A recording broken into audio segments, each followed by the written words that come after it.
Welcome to the next video of ATSDB. Today I would like to show a few other functions, for example highlighting of targets, usage of opacity, labeling, and then filtering. So let's again start with the test dataset that we've created in the first video and load some data. So, as previously described, we have the filter configuration here, and I'll disable that for now. So let's load the complete dataset.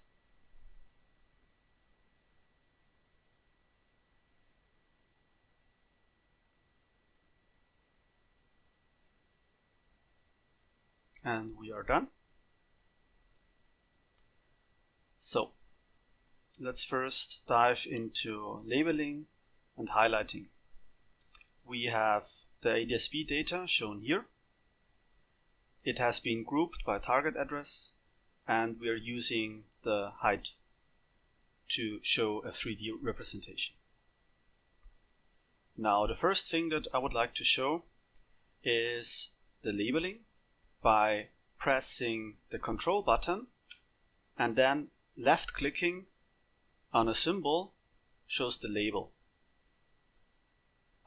This now is shown in the same color as all of the other data, so that you basically know to which group the label belongs to.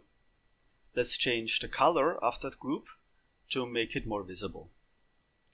Press Ctrl and right click. You get the group menu, basically the same as in the layers. And now we are going to set the color. Now we can see this single track has been highlighted by selecting the color orange, and we now know some of its attributes.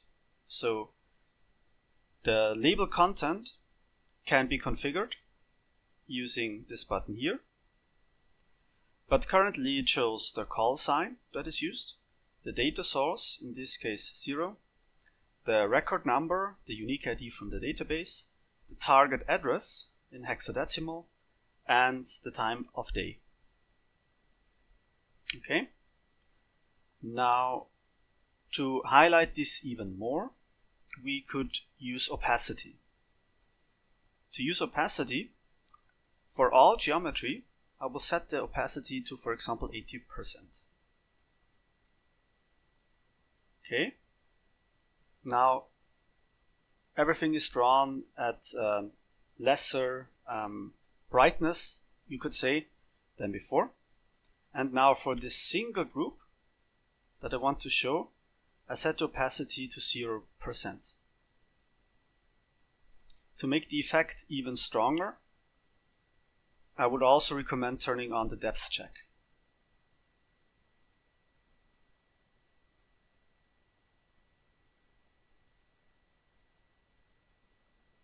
To reset this again, you can of course, for the complete geometry, set the opacity to 0 again.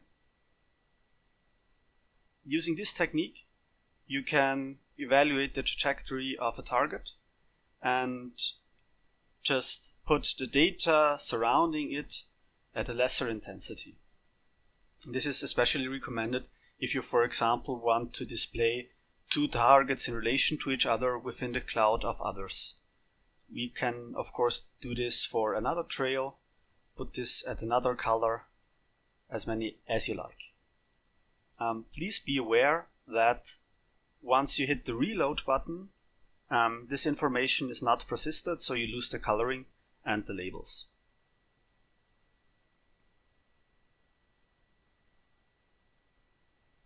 Okay, this of course also works within the time filter.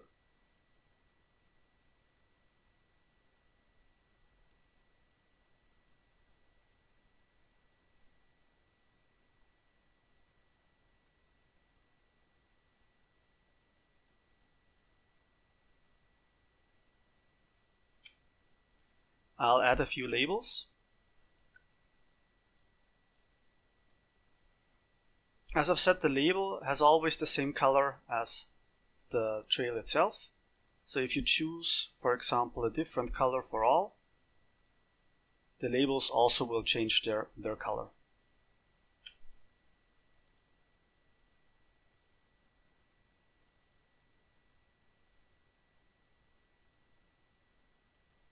For the labels, a few things can be changed.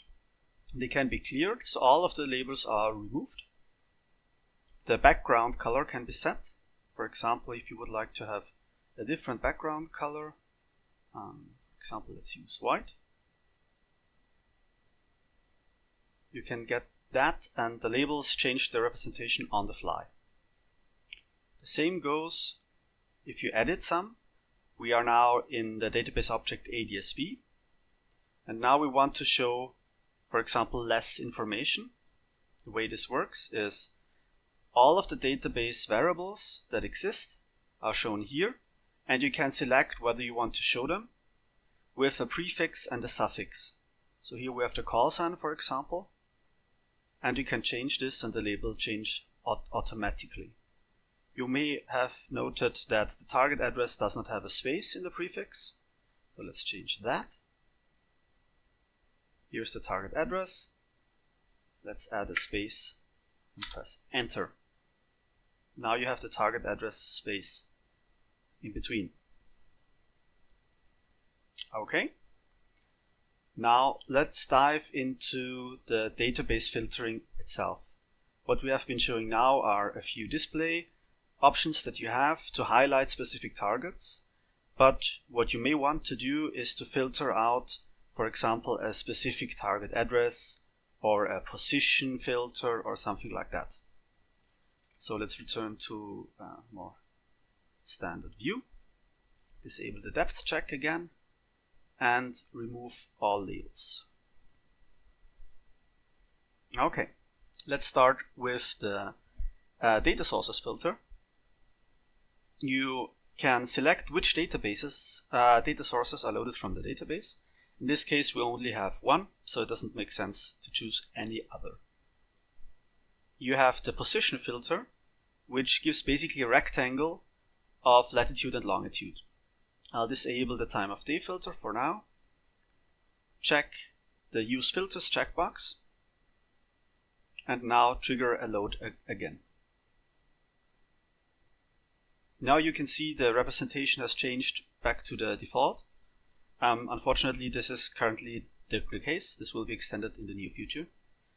And you can see that not all of the data has been loaded now, because everything that was outside of this bounding rectangle is not shown.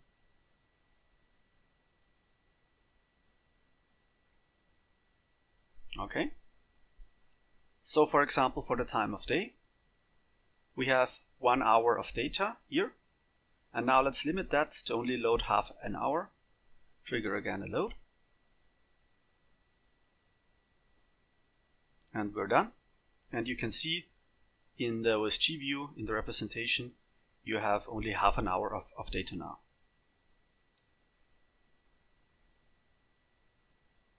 What might also be interesting is the barometric altitude filter. We now have, of course, this 3D representation, and maybe you would only be interested in the altitude values, so the flights between, let's say, 0 and 10,000 feet. And you can see you only get this portion of the trails.